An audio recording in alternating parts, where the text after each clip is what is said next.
Дэлхийн байгаль хамгаалах сангийн Монгол дахь хөтөлбөрийн газар нь 1992 оноос эхлэн Монгол улсад үйл ажиллагаагаа явуулж эхэлсэн. Бид Алтай соёны экобус, амар мөрний сав газар, Төв Азийн говь цөлийн нутагт орших ховор, нэм ховор амьтад болоод экосистемийг хамгаалах чиглэлээр ажиллаж байна. Тухайлбал тусгай хамгаалалттай газар нутгийн сүлжээг өргөжүүлэх, цэнгэг усны экосистемийг хамгаалах, нутгийн иргэдэд түшгэлсэн байгалийн нөөцийн менежментийг нэвтрүүлэх, байгаль орчны боловсрол олгох зэрэг чиглэлд төр, хувийн хэвшил, нутгийн иргэдтэй хамтран ажилладаг. Монголын үндэсний олон нийтийн телевиз, Дэлхийн байгаль хамгаалах сан, Монгол Улсын их сургуулийн шинжлэх ухааны сургуулийн байгалийн ухааны салбартай хамтран бүтээв.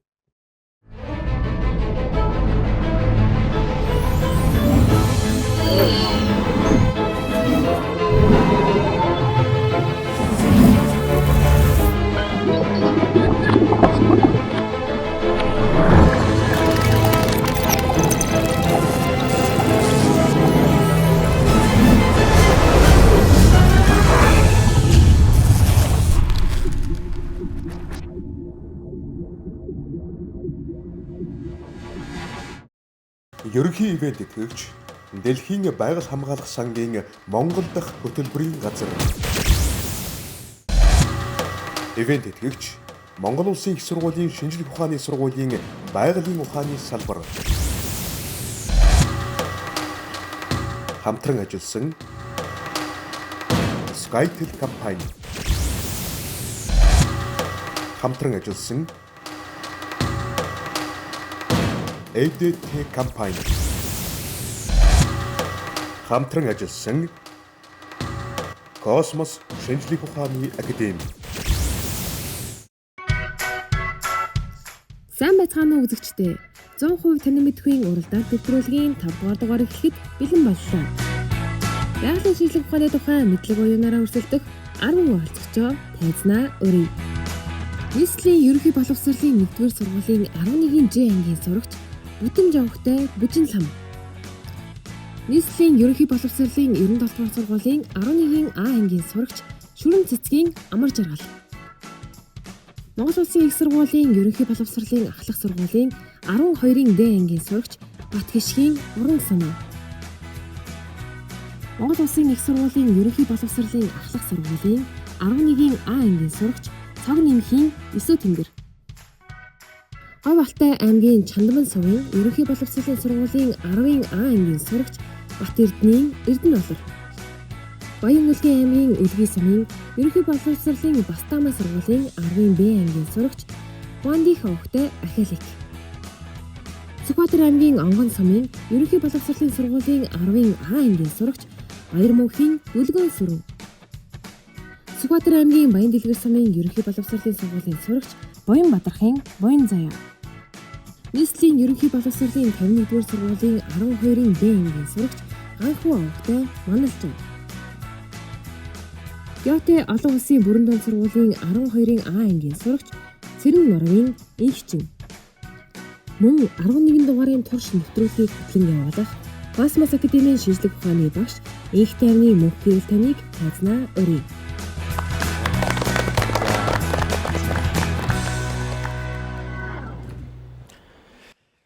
За, шижигсэн шинэ 10 сурагчтай өнөөдрийн мэндийг хүргэе. Ингээд манай нэвтрүүлэг эхлэхэд бэлэн болсон байна.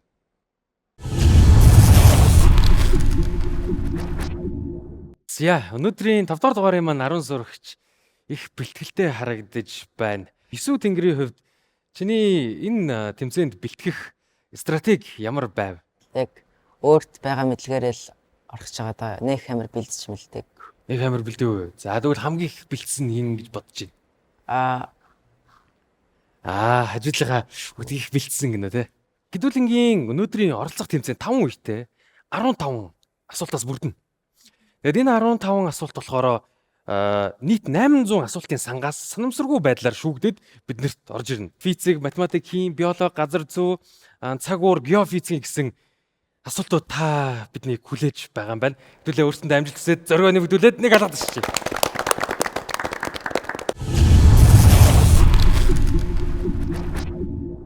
За үзэгчтэй манай нэвтрүүлгийн асуултууд дэлгэснээ гаргахад бэлэн боллоо. Та ч гэсэн хажуудаа суугаа хүмүүстэй бяцхан өрсөлдөөн зохион байгуулад манай асуултнуудад өөрсдөө сороод үзээрэй. За, нэгдүгээр асуултыг хамт дэлгэцэндээ харцгаая. Манай орны аль аймаг хамгийн олон угсаатантай вэ? A.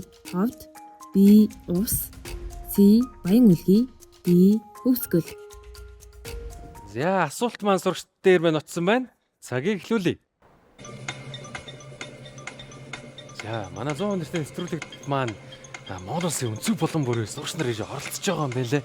Тэгээд маш хол замыг туулдаг, зарим нь их ядардаг. Гэтэ ядарсан ч гэсэн энэ нэвтрүүлэгт ирж хүчтэй болоод өөртөө билээд ордог. За, 10 секунд үлдсэн байна. Зарим нь хариулчихсан. 5 4 2 За, бодох хугацаа дууссан. Манай оролцогч дундаас C хариулт буюу баян үлгөөс оролцож байгаа те. Ах Элик маань энэ асуултанд яаж хариулсан бэ? Би хариулт ус. Ус гэж сонсон уу? Тий. Эрдэнэ болор маань юу гэж хариулваа? Яагаад? Б. Адилхан юм байна те хоёр. За. Хамгийн ихний асуулт төсөөснөөс хэр байна? 3 дугаартай оролцогч орон зайнаа. Ер нь боцноос арай гайгүй байлаа. Тэгээд би угсаатан ястан гэдэг үгэн дээрээ жоохон эргэлзээд яг цаашаа ботсон тэгээд. Тийм байна те. Тийм. Бас ажиллаж явах асуултаа жоохон тэгэж бодсон. Аль хариултыг өгсөн бэ? Ховдыг бол хамгийн олон ястантай гэж ястан угсаатан гэдэг л. Нэрээ тийм болов. Бас нэг тиймэрхүү юм. Сонссон санагдах юм. За хэдүүл хариултыг харах уу? За оролцогчтой хамгийн ихний асуултын хамгийн ихний хариултыг өгье. Зөв хариулт A. Ховд. За орон санаа маань орон санаа гаргаад хариулчихлаа. Тэгээд эхний асуултан дээр алдчихвал амар байт юм дөө. Гоцчроо гараад гой би сулраад такс хэсрээд эхэлнэ. За. За Ховд аймагт 10 гаруй ястан байдаг юм байна. Ястан угсаатан уршин суудаг юм байна. Энэ аймгийн хүн амын зөнхлөх хувийг халах буюу 24.9%, тэгээд загчин 24.9% бас адилхан юм байна шүү. Тэгээд Казах, Торгууд, Уранхай, Өөлд, Дөрвөд, Мянгад угсаатнууд ингээ нэлээд хувийг эзэлдэг юм байна. Тэгээд Ховд аймаг нь хамгийн олон төрлийн ястан угсаатантай аймаг болсон байх нэ. За, би ч гэсэн энийг тодруулаад нэлээд ойлгоод авлаа. За, юм байна. Энэ чигээр хэдүүлээ дахиад 14 асуулт явна. Болохоор байна. За, шууд зөрөгтэй 2 дугаар асуулт руу оръё те. За 2 дугаар асуултыг дэлгэцэндээ харцгаая. Хүний дархлааг дэмжихэд тусалдаг бичил биетийг юу гэж нэрлэдэг вэ? A. Пробиотик, B. Пребиотик, C. Вирус, D. Спор. Маш гоё асуулт байна. Аль нь дэмждэг юм болоо цагийг эхлүүлцгээе. При гэж байна, про гэж байна, вирус гэж байна. Бичил биетин гэсэн тий. Тэгэхээр битэн гэдэг үгэнд акцент өгч бодох юм болоо. За. Оролцогчд маань 30 секундын хугацаанд асуултанд хариулж амжих ёстой байгаа.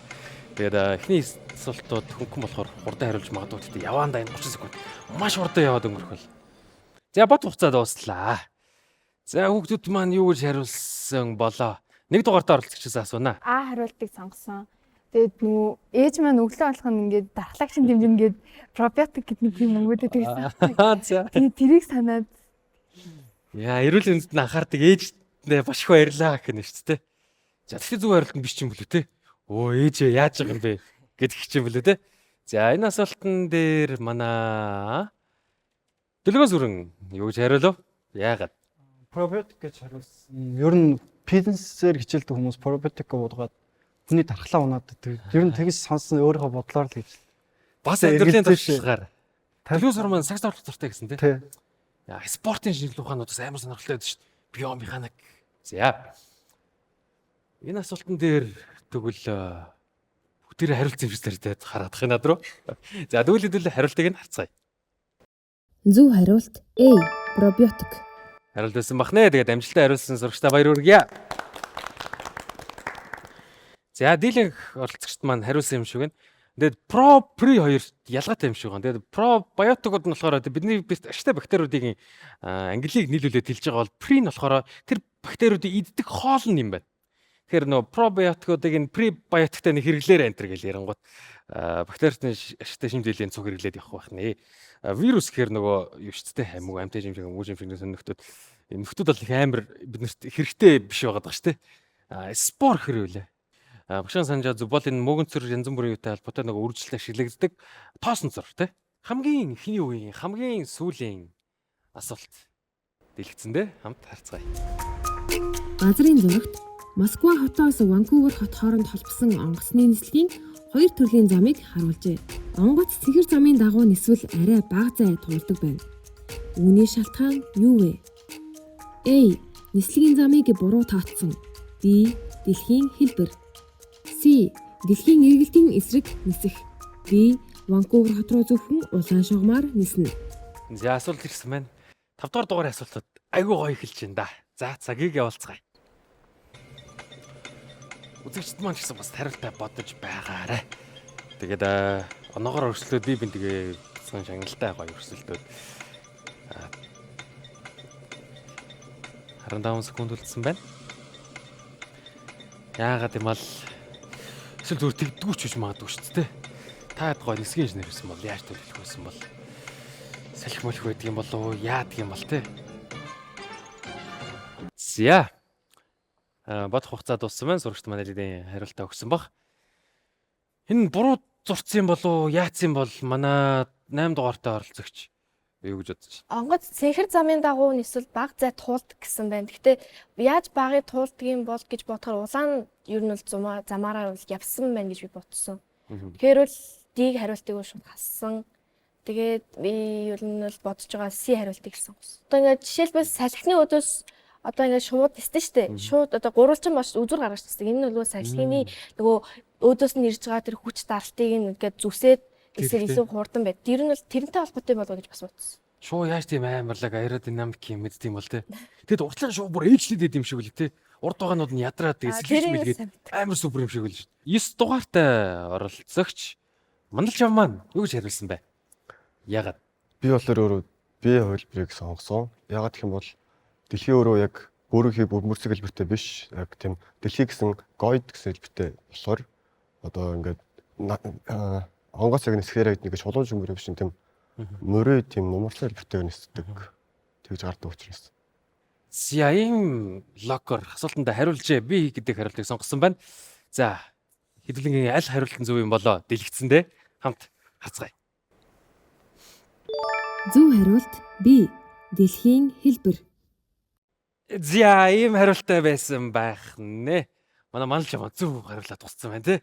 За, газрын зурган дээр болохоор бид нэр ингээд дөрвөлжин юм өгчөд байгаа болохоос шүү дээ. Дөрвөлжин чинь айгу цаасны хувьд айгу ашигтай байлбар шүү дээ. Гой нуглаад гармалаа хийчин дэлхий яг хэлснээр яг тийм хэлбэртэй биш. Дэлхийн бөмбөрцгийг барьж агаад Москвагаас Ванкувер руу яг нэг гой шулуун татангууд тэрийгэ буцаагаад сүйдэрлээд газрын зураг болгоо харангууд юм мөхөр юм үсчт юм байна. Тэгээд энэ хэлбэрийг өөрсдөө юу лээ Евклидийн бус геометрийн гэж нэрлэдэг те. За нэгдүгээр үе маань ийхүү дууслаа. Хэдүүлээ үе болгоны дараа онооныхаа самбартай танилцаж энэ өрсөлдөөнд хэн манлайлж байгаа вэ гэдгийг хамтдаа харж явах юм. 3 асуулт явлаа. 6 онооны дараа онооны самбар хэрхэн өрсөлдөгцнийг хацгаая. Яа, 3 асуултандаа нэг ч алдаагүй хариулсан хүн тодорлоо. Манай 3 дураагаалтай оролцогч уран санаа. Бүх хариултыг мэдчихсэн үү? Аха. Гэтэ сүүлийнхтэй жоох эргэлзээ. Гэтэ тэгээд яаж эсрэг зүглүү чиглэж нисгэвдээ гэж удаад тийм юм байхгүй байх гэж удаад. Яг геод гэдэг хэлбэрээс. Тийм бах те. Тэрсэн тэр бас хэр нөлөөлөх юм болгүй юм бол эсвэл дэлхий эргэж байгаа ч гэсэн тэр агаартай цуг ингээд бас эргэж мөрчиж магадгүй те. Тэг агаар маань. За. Дараагийн шатууд нь оноонод огцсон нэгдээд эхэлнэ. 2 хоног байсан бол дараагийн шат бүр 5 оноо. Бүгдээр 2 дугаар шатанд тавилна уу?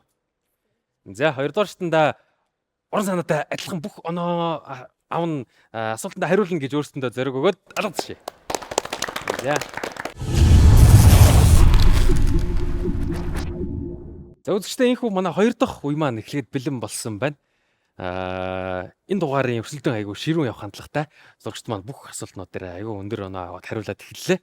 2 дугаар үеийн эхний асуултаагаа танилцъя. 100 хүртэлх тооноос санамсаргүйгээр нэг тоо авахад тэр нь 11 туваагдах тоо байх магадлалыг ол. A.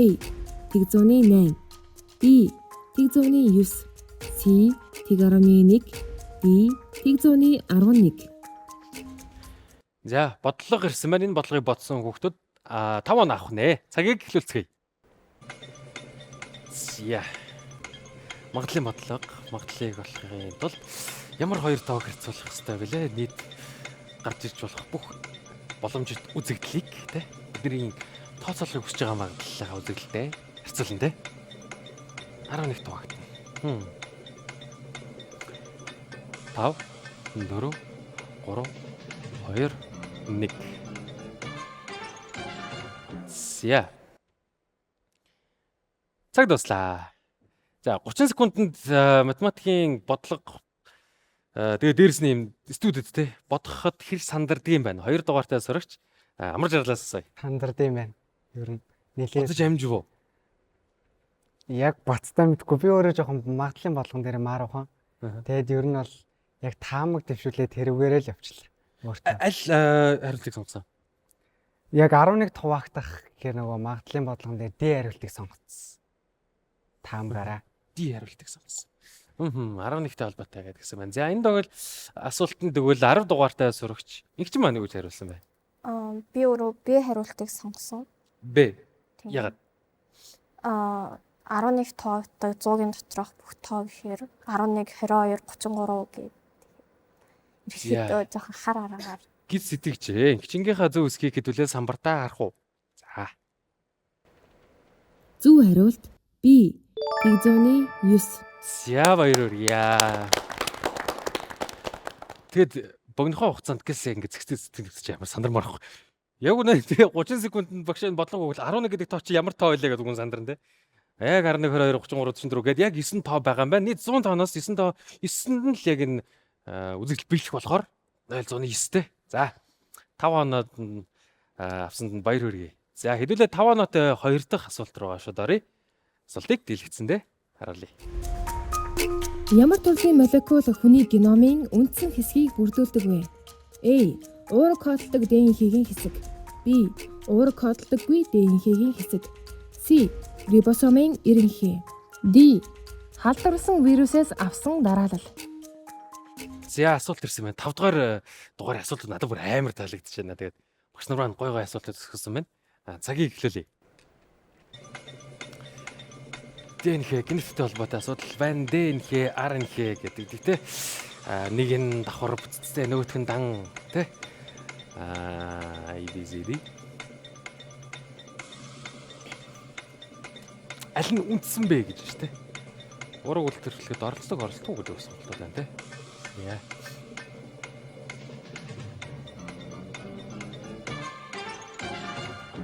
Асуултын бодох цаг дууслаа.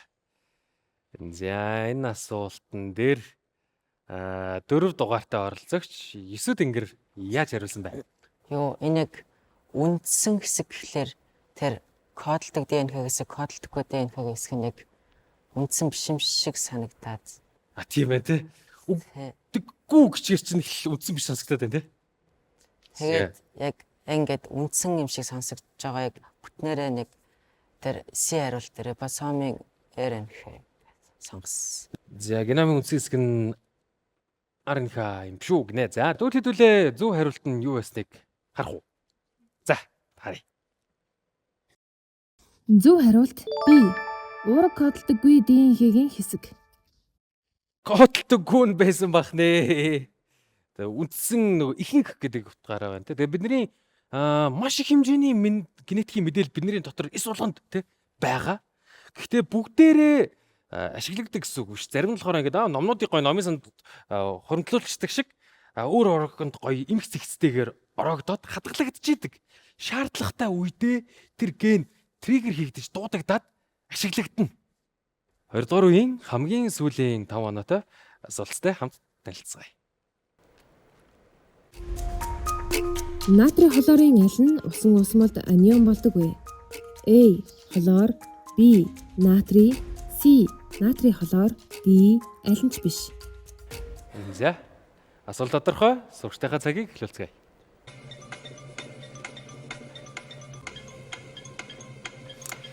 Зя, аньон, катён, анод, катод гэх лимиг хасах гэл. Тэ. Айгу хооронд нь солилцоход амархан агуулгад байдаг. Тэгээд натар хоёр холоор маань оронгуудаа аль нь нэмэх аль нь хасгуулаа явчихдаг юм болоо. Нэмэх зэнийг тээвэрлдэг юм болоо, өсрөх зэнийг тээвэрлдэг юм болоо. Зя. Зурштай маань бодох хугацаа дууслаа. Хариулт хэмжсэн үү? Цад хөдөр хэрэг далцсан уу? За, энэ асуултанд маань хэрхэн хариулсан бэ? 7 дугаартай оролцогч Дэлгөө Зүрэн. Энэ асуултанд болохоор цэнийг талаар л бодлоо л тоо. Аньян Кати хоёрын цэнийг гэдэг. Ер нь хэрэгэлзээтэй л дарлаа. Натрийг л гэж бодож байна. Натрийг л гэж бодож байна. Тэгэхгүй наа яг. Натрийн уус мулд орохороо эрг зэнгээ хадгалж явдаг лөө, сүр зэнгээ хадгалж явдаг лөө. Харин тэн дээр л жоохон хэлчихлээсэй. Бас тийм тий. За энэ асуултанд маань 5 дугаартай сурагч Эдналар юу гэж хариулсан бэ? Натрийг гэж хэлсэн. Натрийг сонгоцсон. Холоорын найц. Холоор гэж хариулсан сурагч байна уу? Натрийн холоор ч болох нөгөө натр дээр нэмэх холоор дээр асгах дээ ш. Тэгээд Тийш тий. тийм байдаг ахаа. Гэтэ аль нь анионктай юм бэлээ бас. Натр дээр бодоод тэгэл сая цаг тусахын үнд тэгэл холоорын согч. За. Эсрэг хариулт өгсөн сурагчтай аль нэг нэгч оноогоо авах нэ хэдүүлээ хариултыг хамтдаа харцгаая. Зөв хариулт A. Холоор. Натрийн холоор нийлээд хоолны давс тусдаа байхдаа аюултай юм бодсоо тий. Холоор яадаг хийвэлээ? Хэмэтчлэн за зургт маань бодож байгаа бах дараагийн үе рүүгээ орохоос өмнө хэдүүлээ. Онооны самбар маань хэрхэн өөрчлөгдсөн болоо хамтдаа харцгаая. Яа, юу энэ ч одоо 6 дээр нэг юм хөрсөж бүжин лам. За, манай нэг дугаартаа оролцогч бүжин лам маань 21 онооноос 19 оноог нь авцсан тэргүүлээ хадгалсан байна. Тэрний араас уран санаа, инхчин, буян заяа гэх дараалал хөцөлдөж байгаа бахнэ. 2 дахь үе маань дуусч байна. Хэдүүлээ 3 үе үлдсэн байгаа юм чинь бууж өгөхгүй л үтэй те. За амжилт хүсье оролцогчтой.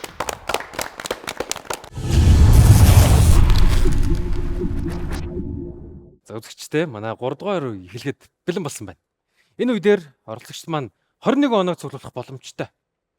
Өмнөх 2 үетэйгээ нийлсэн оноог авах боломжтой гэсэн үг. Энэ үе дээр л бүжин ламыг барьж аваа давах нь байна. Чадна тий. За бүгдээрээ маш өндөр өөртөө ихтэй харагдаж байна. 3 дугаар үеийн эхний асуултыг хамтдаа харцгаая. Нарны аймгийн хамгийн хүйтэн гариг аль нь вэ? A. Тэнгэрийн ван, B. Санчир, C. Дэлхий, D. Ангараг. За асуулт зурагчд маань очсон байна. Хэдүүлээ цагийг эхлүүлье. Багш нь бол өглөө 9 өдөр ирэхдээ айгу даарж ирсэн шүү дээ. Хатвал айгу хүйтэн байлээ. Та тэгээд тэрийг бодохгүй дөө. Нарны зай хамааралтай болов уу, хамаарлаггүй болов уу бас энэ дээ. Дэлхий нэг сардыг үнэндээ нартай айгу ойрхон байдаг шүү дээ. Хамгийн тэгсэн мөртлөө хамгийн ногд тэгтээ. За. Бод хугацаа дууссан байна. Хэн дэлхийг сонгосон бэ? Гэдэггүй. За тоглоё. Энэ асуултанд манай 2 дугаартай оролцогч амар жаргал хэрхэн хариулсан бэ? А хэлбэрийг сонгосон. А хэлбэр. Тэнгэрийн ван. Ягаад? Ямар ч тач ангараг биш, дэлхий биш гэх ямар ч тач нөгөө магадлал багтай хариултуудаа нөгөө устгаж хагаад тэг яг үлдсэн хариултыг яасан. Жисүү тэнгэр маань ямар гариг сонгосон? Би нөгөө нарнаас алслагдсан зайнаас нь хамаарат яг энэ дөрвөөс хамгийн нартай хамгийн холон нарай хүүтэн байх юм болоо гэж бодсон. Тэгээд тэнгэрийн ваныг сонгосон. Тэгээс нарнаас аслагдсан зайнал бол хол ох юм бол тэгээд ер нь хүүтэн байх байхгүй. Тэгс юм уу? Би нэг сард дэлхий хамгийн ойрхон байдаг мөртлөө хүүтэн байдаг гэж хэлээд хахад уу? Тэр чинь нөгөө дэлхийн хазаалтаар. За яах вэ? За хэдүүлээ зөв хариулт юу вэ гэдгийг хамтдаа харъя. Зөв хариулт A. Тэнгэрийн ван. Тя энэ логик маань энэ удаа ажилласан байх нэ. Зөв хариулсан сурагчтай баяр хүргье. Тэнгэрийн ван үнэхээр хол байх болохоор үнэхээр хүчтэй нөлөөлж таарж байгаа юм байна. Тэгээд бус хүүтийн гаргууд байгаа атмосфергүй байх юм бол жишээлбэл тэр гараг ямар ч дулаанаа хадгалж чадахгүй хитий нартай ойрхон байгаа ч гэсэн алдаж малдаг ч юм уу те. Тийм байдлаар хүүтэн байдаг. Тэгэхээр энэ тохиолдолд бол Тэнгэрийн ван 2.9 тэрбум км-ийн зайд хөөхөн хавьтан дулааны ихээс аягүй хол авчиад хайчжээ. Аягүй хүүтэн байх нэ. За хэдүүлээ 7 оноотой 2 дугаар асуулт руугаа орцгоё. Тэнгэрт харагдах хотыг хэдэн орд болгон бүлгэлсэн бэ? A 400, B 12, C 150, D 88. Ямар гоё асуулт орж ирвэ. За цагийг эхлүүлээ.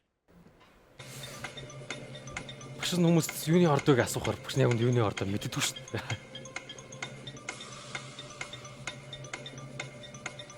Багш нь 4 сар хацаа төрсөн. Тэгэхэд орд гэж юу яг юу хэлдэг юм бол?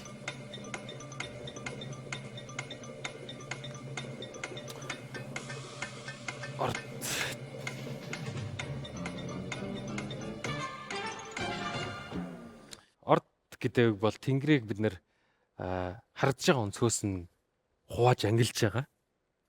Тэгээ тэнгэрийг нийт хэдэн хэсэгт хуваадаг юм болоо. Энэ орд гэхээр 12 төрлийн орд барлахаас тэгээд хариуцсан. 88 12 дээр юу нэргэлцсэн л тээ. Тэгтээ би 12-ыг л гэж бодчихсон. За энэ асуултан дээр тэгвэл 2 дугаартай сурагч амар жаргал Адилхан 12. 12. Орон санаа 12. Бүгдээр 12 юм уу? За манай 8 дугаартай оролцогч хэд гэж хариулсан бэ? 88 гэж хариулсан. 88. Энийг би баттай л гэж бодож байна. Яг номноос уншсан бичлэгээр. Энэ нөгөө хэдэн орд байдаг вэ биш орд болгон бүлгэлсэн бэ гэж байсан. Тийм болохоор 88 гэж бодсон. Тийм байна тий. Тийм. 88-ыг нэрлэж чадах уу? Яаж чадах. Дөрөн зүгч байгаа юм билүү те. За хэдүүлээ зөв хариултыг нь харцгаая. Зөв хариулт D 88. 12 гэж ялтсан шууд орж ирдэг те. За тэр нь болохоор бид нар ингээд тэнгэр рүү харахаар нарны явдаг юм зам байгаа те. Яг тэр замынхын дайрдаг 12-ыг л бид нэр сонгож аваад янз бүрийн юм болгоо хийчихдээ. Тэрнээс биш тэрнээс дээш доошо тэнгэрийн маш олон секторууд байгаа. Дээрс нь өвлийн тэнгэр, зуны тэнгэр ялгаатай. Дэлхийн нэг хагас нөгөө хагас тарагдж байгаа бас ялгаатай гэх мэтчлэн те. Маш олон хэсэг байгаа. Тэгээд дэлхийн газрын бөмбөрцөгийн зурагтай адилхан тэнгэрийн юм бөмбөрцөгийн зураг шиг юм газрын зураг байдаг. Тэрнээр нийт 88 шиг ангил байдаг бахна. Тэгээд 88 байлаа бас өөртөө гэсэн нэртэй нэрлсэн шалтгаантай өөр үед эрдэмтдүүд өөр нэрлсэн. Тэгээд сүүл рүүгээ юм хөгжимний нэр мэртэй болоо явцдаг санагдчихээн. Тэгээд 88 байдаг бахан шүү. Тэгээд айгуу тийм замбраатай гэхэд бас айгуу замбраагүй хуваацсан л байдаг юм байл л дээ. Яг тэр нөгөө хамгийн анх шинжлэх ухаан хөгжөөг байх үед ангилсан болохоор. Тийм болохоор ингээд нөгөө бид нар аль болох нөгөө хүн гэдэг зүйл ямар нэгэн зүй тогтлыг ажиллах дуртай болохоор ингээд зураг мураг харах гал за тэр юутай олдол юм болоо бааваач юм билүү өнтер гэж бодож модал те. Манай шанагдлаа ордыг чинь урсаа minor major өнтер гэж нэрлэл эхэлдэг те. За им асуултанд хариулсан бол 7 оноо хойсон байна. Хэдүүлээ 7 онооны хамгийн сүүлийн асуулттайгаа хамт танилцъя. AS гэж ямар элементийн химийн тэмдэг вэ? A. Астат, B. Хүнцэл, C. Актины, D. Мөнгө. За асуулт орж ирлээ. Суртахаа цагийг эхлүүлье. За манайхан бодсон доо. За зарим нь шууд химийн үйлчлэх системээ нүдэндээ хараад тоолоод эхэлсэн. За гинд байгаа, энэ дээр байгаа, цэн дээр байгаа. Энэ лав хүний биед нэг тийм эрүүл элемент бол биш л бах та. Та цагаан будаа хэрэг хийдэг вэ? Багшнуул цагаан будаад амар дуртай. За. Цаг дуслаа. Эс гэж ямар элемент блэ? Амар жаргалаас асуунаа. С. Актины. Хариултанд хэр ихтэй? 100 биш. За, тэгвэл 10 дугаартай оролцогч ингч маань юу гэж хариулав? Би А хариултыг сонгосон. Зүгээр. Ер нь нөхдөд айгуу товчон гоё нэрнийх нь юу товчломжлоод оролцдог те. Гисэн чинь яг үнэндээ тийм биш байдаг шүү дээ. Тэ. За, энэ дээр тэгвэл манай 9 тэнгэр 4 дугаартай оролцогч хариулсан уу? Энэ дээр үнэхээр мэдэх юм байхгүй байсан болохоор айс гээд астат гээд яг эхний хоёр хэсэг нь болоо гээд. Багш нь хортой гэдгээс шипи аваагүй юу? Хажууд нь хүн авцсан гинэ. За шипи аваад юу гэж хариулсан бэ? Хүнцэл. Хүнцэл. Хүнзэл чи айгүй гоё нөгөө бит хэрэгтэй эми ургамал биш үү? Юу илээ харин? За хэдүүлээ хамт хариултыг харъя те. За. Хариултыг харцгаая. Зөв хариулт B. Хүнцэл. За зөв сурагчтай баяр хүргье. Багш нь яасан гинт амар айлгцсан уу? Цагаан будаатай холбоотойгоор ярьсан те. Ялангуяа нөгөө цагаан будаад хариулахад айгүй нөгөө хуримтлагддаг баггүй. Тийм болохоор нөгөө цагаан будаага бид нар маш их усаар зайлж угаах шаардлага нь нөхрөөс болж байгаа. Тэгээд шавж устгалд газар тариаланд ашиглагддаг болохоор пестицид болчдөг. За тэгээд баг будааг угаагаад ч тэгэхээр баг усан тавиад холуулаад тэгээд зайлж майлахад нэлээд багастай юм шиг байна лээ. Тэгэхээр хэд мэдээлэл та хэдэд гоё хэрэгтэй байсан гэж найдаж байна. За хэдүүлээ 3 дугаар үеэ дууслаа гэдэг чинь тэмцээнийхээ талаас илүүг өнгөрөөчлөө. Тэгээд 3 дугаар үеийн дараа онооны самбар маань хэрхэн дахин ирэмлэгдсэн бэ гэдгийг харцгаая. Зя тэргүүлэгч маань солигдсон. Уран санаа маань уран санаагаа оролдуулсаар хагаад шипиг авч байгаа л нутагтай л хэлж байгаа. Цагаан мудаа үнцэл эми ургал биш гэж байгаа л ороод ирлээ. За нийт 42 оноо авах боломжтой байснаас 30 оноог авч нэгдүгээр байранд 26 оноотойгоор буян заяа 2-т ижлэгийн оноотойгоор бүжин лам манаас 3-т явж байна.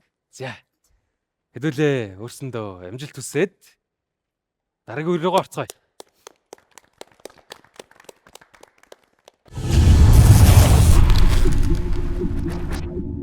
Үзэгчтэй ингээд манай хамгийн сүүлийн 2 үе маань эхлээд бэлэн болсон байна. Үзэгчдийн ч гэсэн ингэн асуултанд сонирхолтой хариулаа. Тэгээд дээрэс нь магадгүй юм сураад мэдгүй зүйлээ мэдэж авсан гэж найдаж байна. Тэгээд 4-р эхлэхээс өмнө суртаасаа сэтгэл сонсноо. 2 дугаартай оролцогч амар жаргалаас асуунаа. Нэр 3 мэрэгжил эзэм шиг юм уу? Арай шуналтай биш үү? Зүгээр үү? Зүгээр. Ягаад? Ямар мэрэгжлүүд чамд сонирхолтой санагдсан бэ? Нэгтгэх нь бол ангаах. Хоёр дахь нь бол яг би арай илүү дуртай нөгөө нэг бас чаддаг гэх юм уу урлаг уран сайхан талтай явах юм. Тэгээ нөгөөх нь болохоор нэг хобби тэрийг бол хэлэхгүй. Хэлэхгүй юм уу? Өө ямар уух юм. Хэлчихэлтэй. 5 оноо өгье. Автлаа тогтсон бүр оноо өгчдөг шүү. За 9 дугаартай оролцогч Манал жав маань.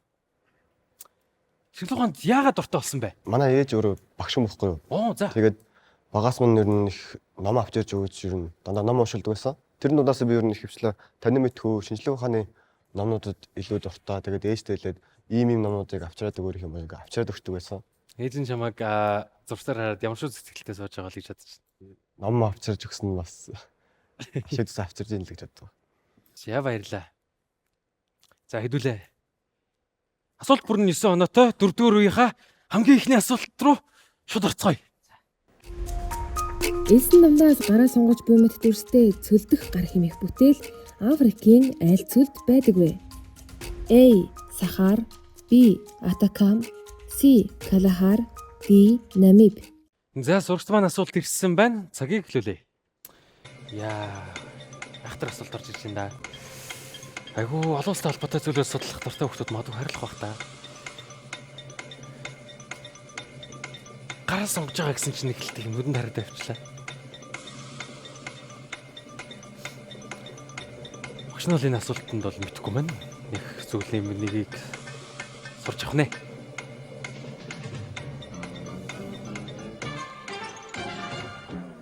Цөлдөх гар. Энэ юугаар хийсэн гар юм бол? Усаар хийсэн юм бол юугаар хийсэн юм бол?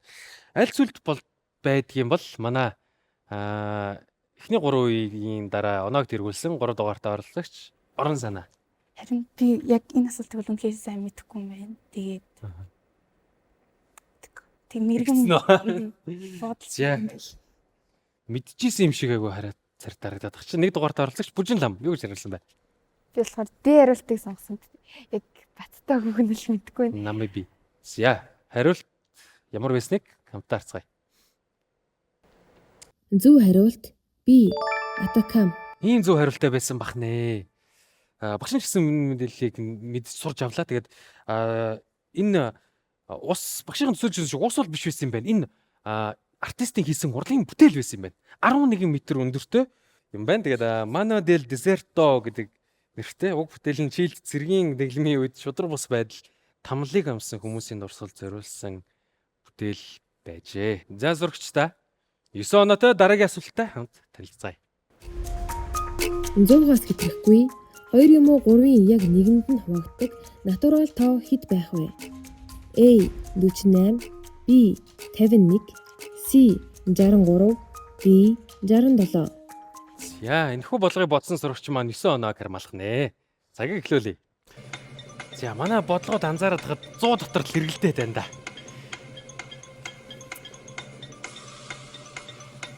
Мянга цагтай бодлогоор яадаг вэ? 30 секундэд бодоход тарж байгаа бах тий. Тэгээд тэг сондгоо юу вэ? Олонлогтой холбоотой хүмүүс маань хэрэг зүйл мэдж байгаа болоо. Алийг насгуу нэмхүү давцж байгаа болов уу болов ажиглаарай. За цаг дууссан. 2 юм 3-ын яг нэгэнд нь хуваагддаг гинэ. Хоёул нь зэрэг хуваагдаж болохгүй байна тий. За манай 4 дугаарт оролцогч ямар таамаглаж зөвшөөрснэгээ хэлцэл. 100 хүртэлх 2 хуваагддаг тоо яг 50 байгаа. 3 хуваагддаг тоо 33 байгаа. Нэмэхээр 83. Тэгээд яг энэ хоёртыг хоёуланд нь хуваагддаг тоо болохоор 16 ширхэг болсон баха. Тэгээд 50 дээрээ 33-ыг нэмээд 16 гэсээр 67 байсан баха. Яа. Тэгэж бодож байна. Логикийн сонсож нэлээд зөв болоо явчлаа шүү тий. 6 хуваагддаг тоонуудыг бид нэр давтсан хамж хасах хэрэгтэй байна шүү дээ. Шууд 16 100 бодоодсэн чинь нэрээ яасан чинь 16 хавцаа гарч ин тий. За. Манай Тэнгэрийн хариулт зөв байгаа эсхийг харцгаая. Зөв хариулт D 67. Бүх тоонуудыг ингээд нөгөө гэлс тоолоход айгүй хэцүү болохоор тий 100-аас 2 тугаал 3 тугаал 6 тугаал нэм хасгалыг л болчих байсан байна тий. За маш гоё санаачлаг гаргаад хариултаа өгсөн байна. Манай 9 оноотой хамгийн сүүлийн асуулт. Хэдүүлээ харцгаая. Цахилгаан соронзон долгионы хуваарийн ямар мужийг үзэгдэх гэрэл гэж нэрлэдэг вэ? A 20-с 200 нанометр, B 400-аас 700 нанометр, C 700 нанометрээс 10 микрометр, D 10 микрометрээс 100 микрометр. За яг л 9 онооны гоё асуулт байна да. Сурагчтайгаа цагийг эхлүүлье.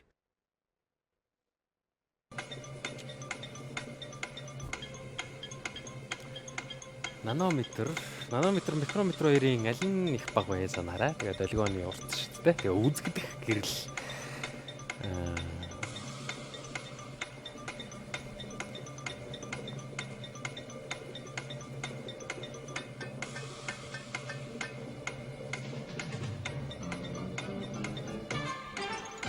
дөрөв гэлт масагван тусдаг байгаа. Энэ асуултанд манай 9 дугаартай оролцогч Мандалч яг хэрэг хариулсан бай. Миний бодлоор нанометр, микрометр гэдэг ер нь нанометр нь арай том юм болов уу гэж бодоод ер нь хүний харах хэмжээ нэгч бүр амар багыг бол харахгүй гэж бодоод нэг дунджаар нэг 400-аас 700 нанометр гэж бодоод би савдгцсан байна тий. За тэгвэл энэ дээр 8 дугаартай оролцогч буян зай маань юу гэж хариулав? Микрометр маань нанометрээс их гэж бодсон. Тэгээд үздэх гэрэл гэсэн учраас бас үздээд байх гэд. Ди хариултыг сонгох гэсэн бол чи бас арай нэг хурдан үзэгдэхэж амжихгүй явчих юм болоо гэж бодсон л доо. Тэгээ сиг нь л гайгүй болгож утсан. Нано инженерчлэл гэдэг юм нано шинжилгээ ухаан гэдэг тустай гоё шинжилгээ ухаан байдаг те.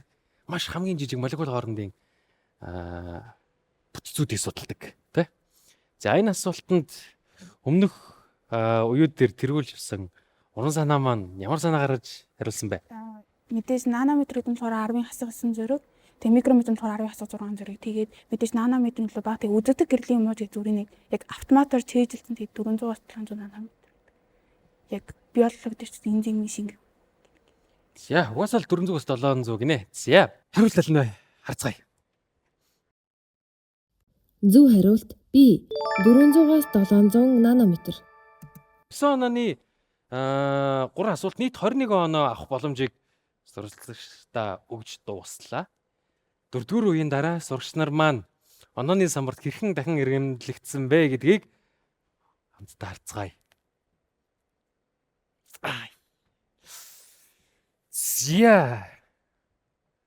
За 4-р үеийн дараа уран санаагийн энэ нэг шар юм чи яамсаа өвчтэй өгшөө өсөрчүү. Нэлээд тэргүүлээд эхэллээ те. За түүний араас 2 дугаар байранд ижил оноотой явж байгаа Маналжав 9 тэнгэр 2 маань боломжтой. Манай хүн бол 9 онооны асуулт авчихсан шүү дээ. Гэхдээ дараагийн үе бол 10 онооны асуултууд байгаа шүү дээ. Давъя заяа. Давъя заяа. Тэгээд яг адилхан араас нь маш бага нууны зөрүүтэйгээр хөөцөлдөж яваа 4-р оронд Ахилик маань байна. Бүгдээрээ баяр хүргэе. За.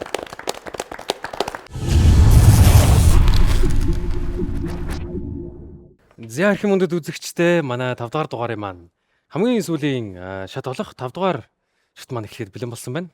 Тэгээд хэдүүлээ бид нарыг зориулж ирсэн сурагчдаас гоё сэтгэл сонсъё. Хамгийн сүүлийн маань эхлэхээс өмнө миний сэтгэл сонсомоор байгаа хүмүүс бол за 6 дугаартай Ахилик маань хол замыг тулж бид нар дээр ирсэн. Тэгээд юм шүү байна. Сэтгэл ямар байна? Ядарвуу дээрэс нь танаа сургуульд шинжлэх ухааны дуртай хүмүүс олон байдаг уу? Манай сургуульд шинжлэх ухааны дуртай хүмүүс байдаг. Тэгээд энэ дээр өмнө 3 дугаар тэг мүлдэр гэдэг нэг хүүхэд оролцож байсан. Одоо бас оролцох гэж одоо нэг хүүхэд оролцох гээд 11-р анги байгаа.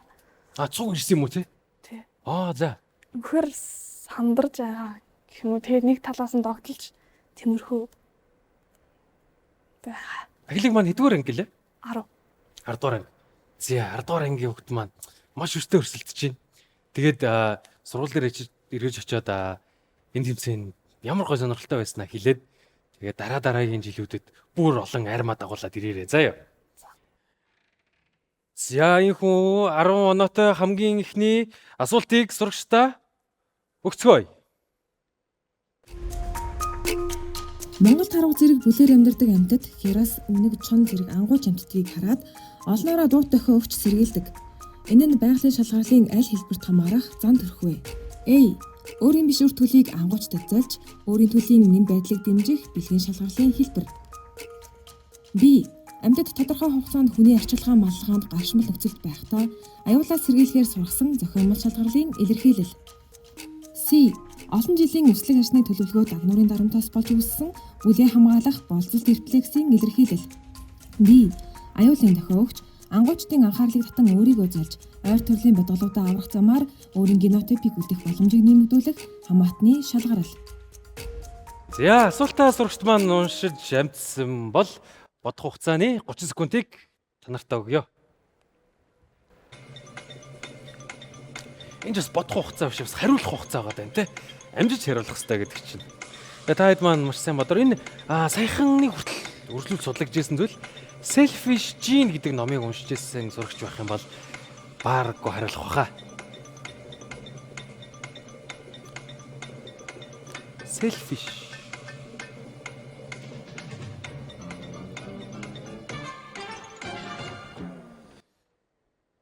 За сурагчд маань нэлээд сандарсан байдалтай. Нэг дугаартаа оролцогч Бүжин лам маань хэр хариулв? C дугаарыг хариулсан. Ер нь хамгийн юм логикоор юм дөхөм наалж гарсан.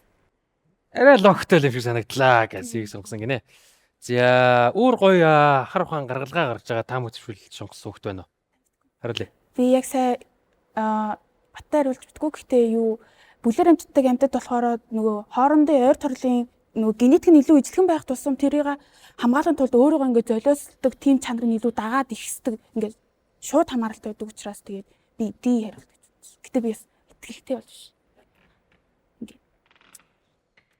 Тийм сонирхолтой үзэгдэл байгаад итгэвтэй. Генотип нь ойрхон байх тусам өөрийгөө золих үзэгдлийнх нь давтамж нь илүү өндөр болдог. Яг ерөөсөө хүнч байна уу, мөөгч байна уу, нохооч байна уу, матарч байна уу бид нар бүгдээрээ л эцсийн ганцхан зорилготой. Гений мэдээлэлээ үлдэх. Нөгөө тэр гений мэдээлэлүүд айгүй амиа юм байна л да. Өөрсдөө гол хойлох гал үлдэх гээл. Тэгээд нөгөө хамгийн анх ертөнцийн өөрийгөө хувилдаг анхны молекул үүснээс хулаад энэ зүйл явж байгаа. Гений мэдээлэл цааш нь үлдэх. Тэгсэн чинь зарим тохиолдолд сонин ховир гард юм байна. Тэнгүү тэр хоёр хоорондоо зөрчилддөг гинэ. Энэ зөрчилдөөн хаана очиж шийдэгдэх юм бол доо. Энэ асуултанд манай 8 дугаартай оролцогч Буян Заяа хэрхэн хариулсан бэ? D гэж бодсон. Яг асуултаа уншаад бус хариултуудыг нь уншихад бас арай л биш шиг санагдаад яг өөрөө биш үртлээгөө бол агуурчдод хизээж үлзээлж өгөхгүй байхад тийм ер нь л амьтад гэлтгүү угаасаа хүмүүс ч гэсэн үр хөвгтдээ хайртай. Тэгээд сийг болонгууд олон жилийн өслөг арьсны гэхээр би бас дан ганц өслөг арьсан л би эндээ тэгж нөгөө дуу тохоогоор өгч сэргийлдэггүй байх гэж бас бодсон л доо. Тэгээд ер нь бодож дийг л сонгосон. За хөрхи манай Монгол тарга маань яг ямар зоригтой гэдэг ингэж идэг юм бол доо. Хэдүүлээ хариултыг харцгаая. Зөв хариулт D. Аюулын дахиад өгч ангуучдын анхаарлыг татан өөрийгөө зольж, ойр төрлийн бодголуудаа аврах замаар өөрийн генотипийг үлдэх боломжийг нэмэгдүүлэх хамаатны шалгарал. Багшийн өгсөн нөгөө selfish амиа хичээсэн гэсэн чи амиа хичээгээгүй болж таарлаа шүү дээ. Айгу сони үзэгдэл байдаг юм байна л да. Тэгэд яг өөрийнхөө генетикийг ховлох амар ашигтай, өөрийгөө аврах шиг ашигтай юм байхгүй. Гэхдээ математик загварчлал руу оруулаад харсан чинь шүү дээ. Өөртөөгөө айгу төстэй. Буюу миний төлөв мөл миний ойр орчмоор бэлчээд амьдарч байгаа нь шүү дээ нөгөө даргунаад унт чинь. Тэнгүүд би өөрийгөө золчих юм бол миний үр төлөөд амьдарчих нь миний генийг үлдэх магадлалыг чүд нэмдэг болж таарангууд энэ ажиглагддаг байсан юм байна.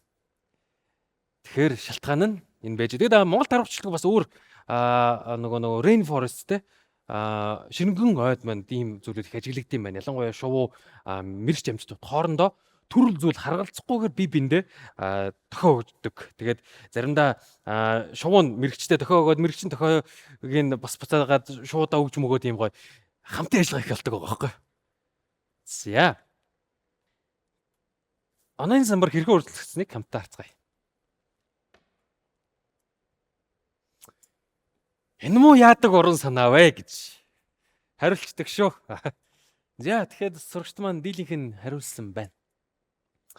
За Исүү Тэнгэр Мандалч аав хоёр маань цуг яваадах юм да. Та хоёр маань өсөлтөө л байна да тий. Та хоёр түр агаараар юу гэсэн бэ? Тэрийг гоо хай дээ.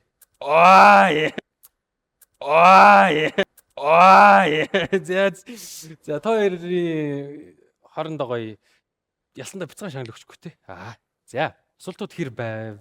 Тэмцээнд оролцох ямар санагдчих байна? Анх удаа орж байгаа болохоор ер нь жоохон сандарч байна. Тэгээд ер нь бол би асуултууд дээр яг шинжлэх ухааны талаас ер нь хар ухаанаар л ер нь бүгдэн дээр нь хариулаад явж байна. Тийм бах тий. Гэт ирэх бас бүхэл юм хамт шийдлээд цээжлэн гэдэг төгсөж бүтэхгүй тий. Тийм болохоор хэдүүлээ яг тэр зөв мэдээллээр дахиад нэг гоё зэгцэлж яагаад зөв сэтгэлээ сурчих юм бол тэрдгооны бид нарт хамгийн өгч чадахгүй зүйл бах тий. Яаж сэтгэх арга вэ гэдэг. За. Хэдүүлээ 10 оноотой 2 дахь асуулт руугаа оръё. Рекламын самбарын гадаргууг ямар шинж чанартай болговол тоос шороо тогтох нь бага байх вэ? A. Сайтар өнгөлсөн байх. B. Ус шингээдэг байх. C. Гидрофоб бүрхүүл үүсгэсэн байх. D. Цахилгаан дамжуулдаг байх. За. Асуулт сурагчд маань ирсэн байна. Энэ асуултыг хариулаад 10 оноогоо авцгаагаарай. Цагийг явуулъя.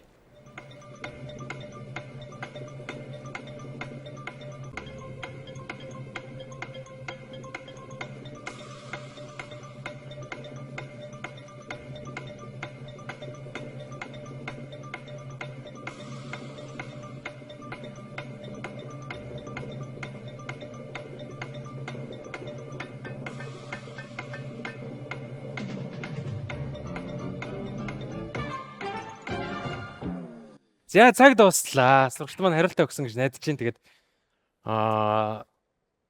манай дундаас чинь гоё бизнес юмэр байгаа хүмүүс байгаа шүү дээ. 4 дугаартай оролцогч маань бизнес нэгнэ. Тэгээд ямар ч бизнесээс хаяг самбар хийх шаардлага гарна шүү дээ. Тэнгүүд хоёлаа яаж тос шороо тогтоохгүй богдуулахгүй байх вэ? Би энийг бол өстой мэдээгүй. Тэгээд сайтар өнгөлсөн гэхээр юу нэгдэг мэддэхгүй. Ус шингээдэг гэхээр тоос татцдаг гэж орж ирээ. Тэгээд C юм уу D гэж орж ирсэн.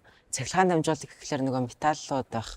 Тэгээ металлууд дээр байж болно. Эсвэл арай мэрэгжлийн үг хэлэхдээ гидропоб байж магадгүй гэдэг. Нэ цахилгаан дамжуулдаг байх гэдэг нэг тийм гоё физиклийг сонсогдоод байна те. Дүгүт нэг юм лаг хэлэг ашиглаад ангууд нь бас энэ гэж магадгүй байна те. За төглийн асуултанд маань өндөр оноо аваад байгаа чиний өрсөлдөгч юу гэж бодож байгаа бол маналж ав. C-г нь сонгосон. Яг гэх юм бол сайтар өнгөлсөн байлаа игээд тоос шороод татахгүй гэсэн бол ойлголт байхгүй. Тэгээд ус шингээдэг байх юм бол одоо ус нь нэвчээд рекламынхаа самбарыг шатаачих юм болоо гэж одоо сонгоогүй. Дээр нь болохоор одоо манай зураг тэгэхээр цахилгаан дамжуулдаг хэсэг нүртэл ингээд тоосон дарагдсан байдаг болохоор энэ гурав биш гэж үзээд тэгээд C-г. За ямар гой бод хариулсан бэ? Маш баярлалаа. Хэдүүл баяр хүргэе. Гой хариулсан байна. А гэхдээ зүг хэсгийг мэдэхгүй те. Зүг хэсгийг харъя те. За тэгээ. Зөв хариулт C. Гидрофоб бүхүүл үүсгэсэн байх. За өнгөлөд бол яг хэлснээр нэр дагаал тогтоол ягаал ингээл явнаа. Цахилгаантай байна уу, дамжуулдаг байна уугүй байна уу, нэрнгээсээ ингээл адилхан тоос дарддаг те. Гидрофоб гэдэг чинь өөрөө хоёр үгийн задрал болж байгаа. Хайдро боёо юу лээ? Ус тий. Фобиа. Фобиа энэ гэдэг үг гэхдээ айдаг майдаг, айдас майдас. Уснаас айдаг гэдэг үг байгаа шүү дээ. Тэнгүүд уснаас гидрофоб бүрхүүл үүсгэнэ гэдэг чинь болохоор туйлтай молекулуудыг усан дуусах төрлийн молекулуудыг тэрнтэй уустдаг гэсэн үг. Тэгэхээр өөрөөсөө холдуулаад байна гэсэн үг те. Гидрофоб юм ингээ хувц мус руугаа засчихаар яадаг үлээ. Нордгоо те. Ингээл юм цацсангууд ингээл унаалтай. Тэгээ надад одоо ч бүр наалтхаа байсан гэл те. Ингээл кечүп ингээл урсаал гоож явчихдаг те. Тэнгүүд гадаа байрлаа гэдэг чинь өөрөө ихэнх бохирдуулагч нь тосон сүртэй биш, усан сүртэй байна те. Салхи шуурга, бороо, цас гээл те.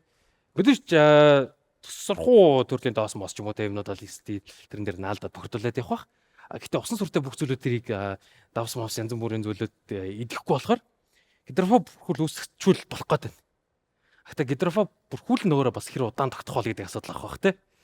За асуултанд амжилттай хариулсан сурагчтай баяр хүргэе. Тэгээд нөгөө аюултай самбарч яасан бол дахиад нэг шалгах чи те. За тэгээ. Ямар хэцүү юм бэ?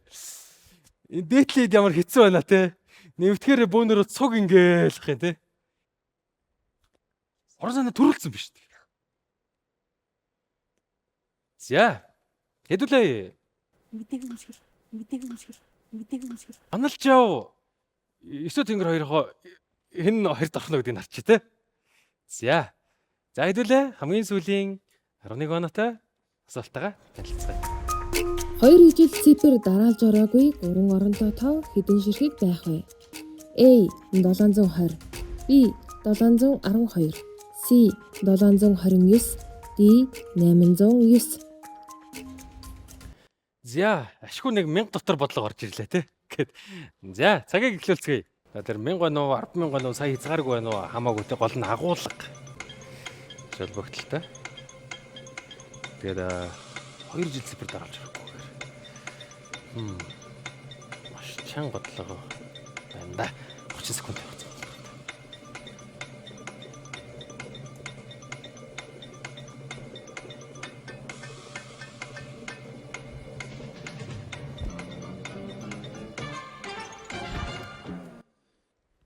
За нөгөө хоёр л хараа. Нөгөө хоёр манад руу инегээл. Маналжаа маань хусцсан сарайтай тохиолдсон. Маналжаа яаж энэ бодлогыг бодох вэ? Багштай тайлбарлаад өгөөч. 3 оронтой 2 тод зэрэгцэн ихээр эхний хоёр нэм үү? Эсвэл сүүлийн хоёр нь зэрэгцэж болно. Тэгэхээр эхний хоёр нь зэрэгцэхээр сүүлийн орон нь болохоор 9 цифр байгаа. Тэгэхээр нэг 100-аас 900-ээс гэх юм бол 90 байна. Тэгээд хэрвээ артлынх нь хоёр зэрэгцэх юм бол уртлынх нь бас 90 байх байлаа. Айгу гой санааг илэрхийлээ те. 3 орондоо тоо юм чинь 2 орон зэрэгцэж байхын тулд эхний хоёр, сүүлийн хоёр, эсвэл хоёр хамгийн цахан хоёр гэдэг байдлаар 3 төрлөөр яах юм бэ? Тэгэхээр аль нэгийг нь олчих юм бол 3 төрчих гэдэг ч юм уу те. Тэгээд хасч мас гад штэ. Гэдэг санааг дэвшүүллээ. Энэ чиний бодсон аргатай хэр ойролцоо байна? Яг 9-хэд яг ижлэгэн сэтгсэн эхний хоёр, цахин хоёр гэсэн тоо. Тэгээд яг 30 секундтай үнэхээр чадахгүй байсан болохоор 729 яг 9 туваагдана 9 куб байх шиг байсан. Тэгээд C юм болоо гэд жоохон дотоо тий хагас сэргэлзэл C-г сонглоо та. За. Маш сонирхолтой байдлаар сэтгсэн байна. Гэтэ 9-ийг үрчхэн 9 үрчхэн 9 гэдэг зөв хариулт бас мөн болов биш болов те. За хэдүүлээ хамтдаа хариултыг харцгаая. Зөв хариулт C 729. За баяр хүргэе. Маш сонирхолтой. Тэгээд түрүүний комторкийн янз бүрийн тооцоонуудыг яг комторкийг ч аяг өгсөн шүү дээ. Нөгөө бүх боломж нөхцөлтэй бүгдийг нь хангаж гин үү? Ямар нэг зүйлийг орхигдуулж гин үү гэдгүүдийг амар нэгтлэх хэвээр 30 секундын нэг гэдэг яа тий. Тэгсэн чинь манай нөхөр за 9 гэдэг чинь 10 цифр байгаа. За тэр за 9-тэй л холбоотой байгаа. За 9 тугаагд чинь за хусъя гэж бодсон чинь байх нэ. Тэгээд математик төрлийн стилээ маш гоё надад таалагдлаа. Тэгээд хэдүүлээ. Онооныхаа самбарыг харцгаая.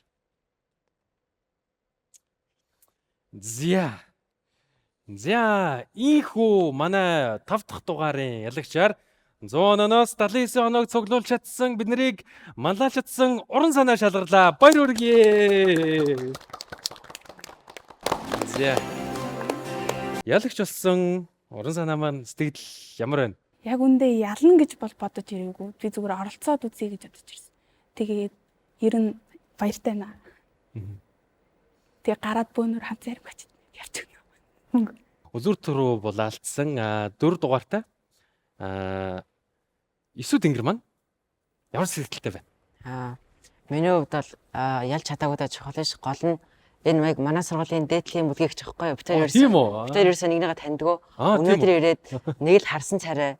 Тэгээд та манай сургуулийн ч мөрөө гэсэн чи доотлоо юм уу гэгээд тэгээд битээр нэг сургууль гэдгээ мэдсэн. Тэгээд яг энэ 10 хүүхдээс яг нэг сургуулийн 2 хүүхд орсноос 2 нэг ихний 2 барь гэдсэн болохоор сургуулийн нэрийг өргөж чадсан гэж ер нь бол баяртай байна. Яа тийм байна те. Сургуулийн бусад сурагч найзууд багш нар нь хараад багсж байгаа баха. Баяр хүргэе. Ерөнхий ивент тэтгэгч Дэлхийн байгаль хамгаалах сангийн Монгол дахь хөтөлбөрийн газар. Ивент тэтгэгч Монгол Улсын их сургуулийн шинжлэх ухааны сургуулийн байгалийн ухааны салбар. Хамтран ажилласан Skytel компани. Хамтран ажилласан EDT компани. Хамтран ажилласан Космос шинжлэх ухааны академи. Бүх сурагчтай маш их баярлалаа. За тэгээд 100% нэртэй танин мэдхүн уралдаанд нэвтрүүлгийн өнөөдрийн 15 асуулт 5 төвчний 15 асуултыг амжилттай хариулж 100 оноос 79 оног цуглуулж чадсан ялагчтай Дэлхийн байгаль хамгаалах сангаас ийм гоё бэлийгээд урсгаж байгаа юм байна. Тэгээд бусад оролцогчноо ч гэсэн өгж байгаа юм байл шүү. Тэгээд өнөөдрийн ялагчаа хэдүүлээ тайзнаа үрье. За амжилттай ухаанаар оролдуулан ялсанд нь маш их баярлалаа. Баяр хүргэе. За. Тэгээд маш их баярлалаа. За. Тэгэд өнөөдрийн ялагчтай бас зориулаад Монголын физикийн нийгэмлэгээс 500 мянган төгрөгийн шагналыг бас гадуулж байгаа юм байна. За, хэдүүлээ уран санаадаа бүр дахиад халуун алга төвчүүлье. За, архимонд үзэгчтэй ийхүү манай сүүлийн шатанд өрсөлдөх 10 сурагчийг сонгох аялал маань яг талдаа орлоо. Тэгээд нэвтрүүлэг явах тусам асуултууд маань улам сонирхолтой болж байна. Танд ч гэсэн асуултууд улам сонирхолтой болж байгаа гэж найдаж байна. Ингээд дараагийн дугаараар уулзцгаая. За баяр хүргэе.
Монголын үндэсний олон нийтийн телевиз нийгмийн өмнө хүлээсэн үүргийн хүрээнд байгалийн ухааны салбарын үндэс нь ач холбогдлыг олон нийтэд таниулан сурталчилахын тулд 100% танин мэдэхгүй нэвтрүүлгийг зохион байгуулахаар болсон юм. Бид Монгол Улсын их сургуулийн шинжлэх ухааны сургуулийн байгалийн ухааны салбарын 40 гаруй эрдэмтэн багш судлаач нарын хамтран боловсруулж өндөр нууцлалын дор бэлтгэн хөрвүүлсэн 800 гаруй асуултын сантай. Нэвтрүүлэгт байгалийн шинжлэх ухаанд дуртай 100 сурагчийг сонгон 10 дугаарт хуваарлсан ба 5 төвшний 15 асуултад хариулж оноо цуглуулах зарчмаар зөвхөн нэг ялагч 10 сая төгрөгийн эзнээр тодорно. Та бүхэн яг одоо зөвхөн мэдлэгээр ялалтад хүрдэг, санамсаргүй аз биш, бодит чадварыг шалгадаг үндэсний хэмжээний оюуны тулаан. Энэ бол 100% танин мэдэвхийн уралдаант нэвтрүүлэг.